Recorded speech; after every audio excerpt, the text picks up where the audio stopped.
Or you know naman who's really the founder, who's really the owner. Don't change the history, right? Okay.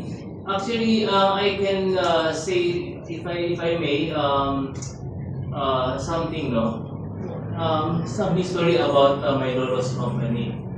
Okay, maybe most of you don't know why it's named Green Cross Alcohol. It's named Green Cross because my grandfather studied in LaSalle. That's why it's green. Yes. Yeah, maraming hindi nakakaalam yan. Now, I hope nalaman na. Why? Why cross? Okay? My grandfather worked in a Chinese company in Binondo. His name is Manila Commercial Center or Company. Okay? That company imported products from America, from the Rabin company. They're importing the Grey Cross alcohol. Okay, Grey Cross alcohol. So my lolos work there. Okay, from Botiguero, Cocinero, Botiguero, Rams, Patasa, up to salesman. Naging ahente siya ng alcohol, ng Grey Cross alcohol. Okay? So, you may think, why a Chinese guy from China come here? Bakit mag-alcohol? Usually, or mostly, they will go to hardware, if not sari-sari store. Ito po yung experience niya. Okay?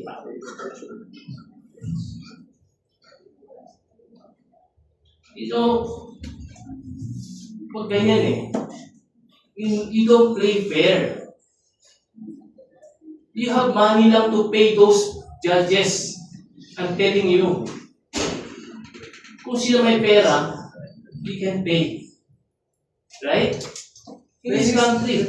Yes. Did the heirs at one time ask, let's all sit down. Yes. Did they try to settle with They you? will not settle. Even, Okay. How much do you want? How much do you no, want? it's not, You have so much. honestly, for me, for your information, I am not after the money. I am after the legacy of my grandfather Gonzalo Coit. The legacy. You check. But it seems... No, Susan, right now you check the Green Cross Inc. Sino yung founder dyan? Sino yung founder dyan? Hindi totoo yan. They changed the founder's name? Yes. Oh. That's why the history it hurts did change. me a lot. Why? I grew up with my grandparents. So it is not patented. The Patented. brand under whose name? No. But when the Green Cross, it's like here, I have some documents here. The GL. It was under my grandfather. 1968 or 69 here. Single proprietor pa lang po ito. Okay? Hindi pa ito corporation. You know why? Nagkagulo-gulo. But the patent is under whose name?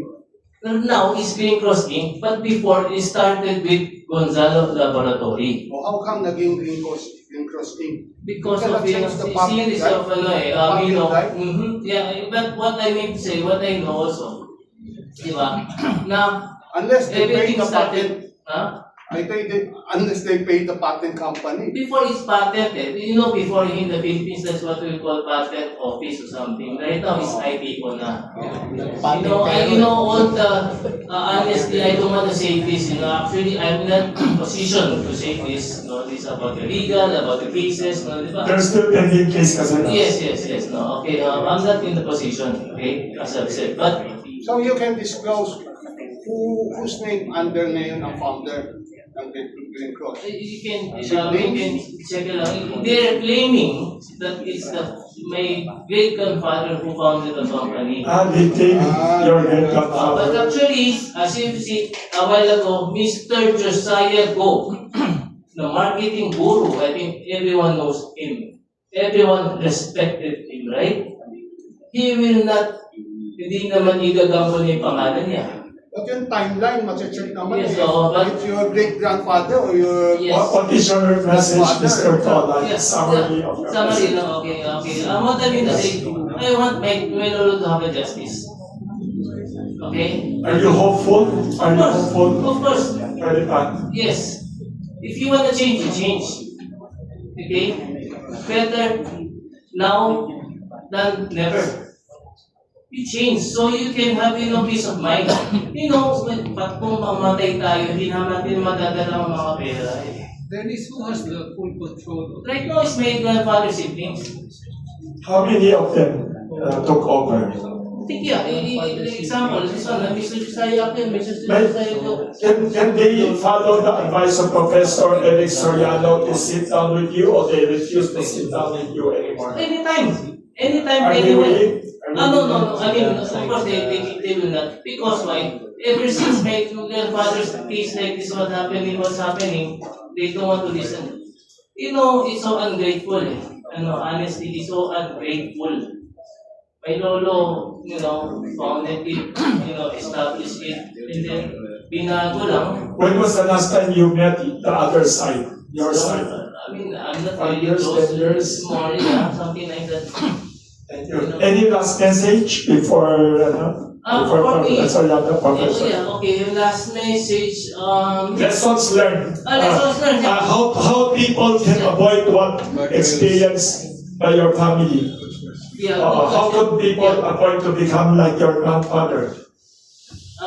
People in family businesses. First, you should really have first you have to gather all the documents, especially not Xerox, the original documents. If you're the founder, right? You have to have the original. You have to keep it. Everything should, you have to sign everything. You have to keep everything. You have to have photos also. Good thing my grandfather has photos, as you can see a while ago. Okay. How big is Green Cross now per year, the sales? I'm not really familiar, but I think as of this, the writing of this book, of course, billions, no? I think that was more than 20 plus billions. Might be right now Plus is, billion a year. if I'm not mistaken, 30 to 40 billions or more. A year. More Yeah. so during the pandemic. Yeah, Yes. yeah. And then not only Green Cross, my lolo Zonrox. established it, no? Even Zonrox. These two brands. My lolo founded it. Green Cross founded on, to be exact, June 16, 1952. Okay? Zonrox founded 2 years after, 1954. Supposedly, it should be Gonrox and not Zonrox. So lesson for everyone. Lesson for Lesson summary. Yeah, so, okay, lesson for everyone. No, we have to document everything. Yes. Especially the original documents, no, you have to keep it. Okay, sign, talaga, you have to check those, mga signatories, no. Tsaka please, I can say also, do not sign any blank bond paper or blank. Did your grandfather sign blank papers? No. Wow. I'm not sure because Your grandfather signed ba? uh, Very common people sign. yeah. Grabe. Never. Times, so. I am stating. Never sign. Do not, kasi honestly, I come here, Horrible. not this time because of my lolo only. I You want to want warn others. yes, I want to warn, especially the second generation or those who wants to have a family enterprise or company. To avoid. Or in family, or in business partnerships also. Yes, oo. Dapat talaga lahat, you have to document it. And then, especially if you're the founder, you have to keep all the originals. Do not keep those Xerox lang or something. Right? Wow. Tama ba, mali? You have to keep originals para you have the upper hand. If not, you have the founder, then you keep the Xerox or something, no? Tsaka it better, notarize it and certified. So in summary, do not be too trusting. Yes, only, honestly, it really hurts me. You know what, honest, I know with time constraint, no? Yes. My lolo, saka ako, we stayed in one room, shared in one room, more than 12. Your roommates, yes. So he was telling you all the stories. Are you the eldest grandson? Yes. I'm Eldest grandson? Yes. Wow. Actually, I'm a grandparent's boy. Grandfather's boy. Unfortunately, my grandmother passed away Yes. at a very early age. No? At, 10 years old ako, namatay siya. That's why I became closer to my grandfather. If not, maybe if I'm still closer to my grandmother. Kasi my grandfather is very, religious eh. Grabe. He can be a saint. I have a question. Yes. How come the assets, everything, Yeah, the yeah. business was passed on or The siblings. went to the siblings of your grandfather, not to the heirs, direct heirs of your grandfather, and after the parents, How did ayun they- na.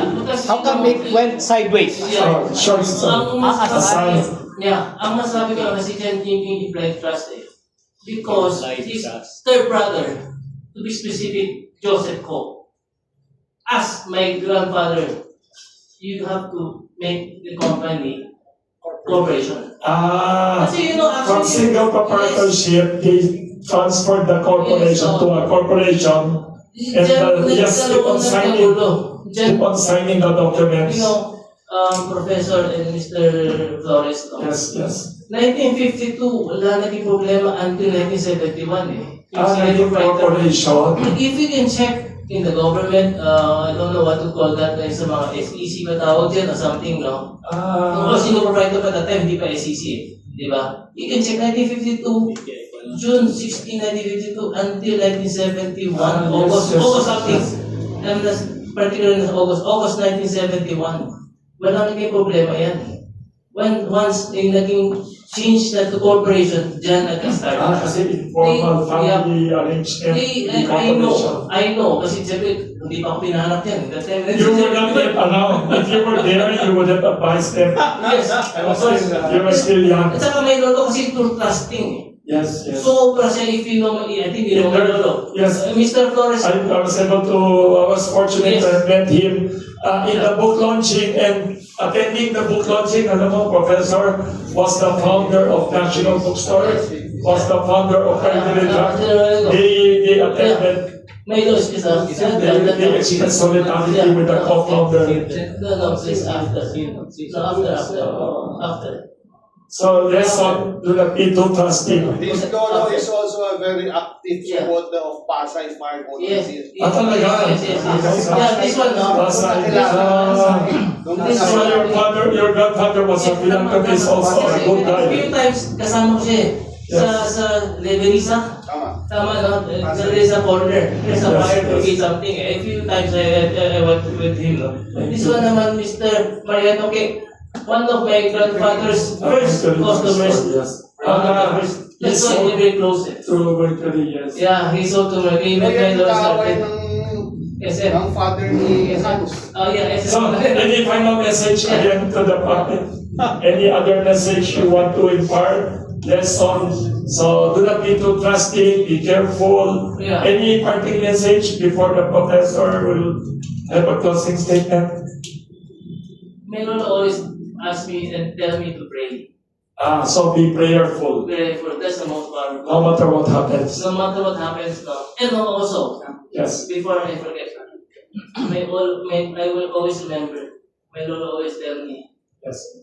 you have to protect your name. Your Ah. name is your brand name. Right? Why? Once na sira yung pangalan, no one will trust you. So that's the reason why up to now you're still fighting for his name. Yes, and for me naman, in my part, I don't want to gagawin ng kalokohan. Why? Yes. If I did something wrong, if I did something foolish, hindi ako magiging mamahal sa akin eh. Sino ba nagpalaki sa'yo? But Of but not Camelo, applicable diba? to Marcos. But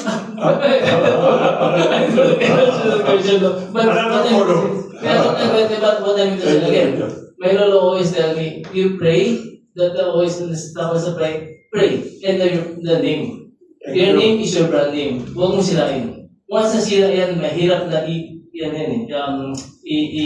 ayusin or something. Ibangon mo something like that. So your name is your priceless Yes, yes. name. Especially if you're rich or you're the other report, brand name, their name is very important. Again, Thank brand you. name is a brand name. Thank you, Mr. Dennis. Okay.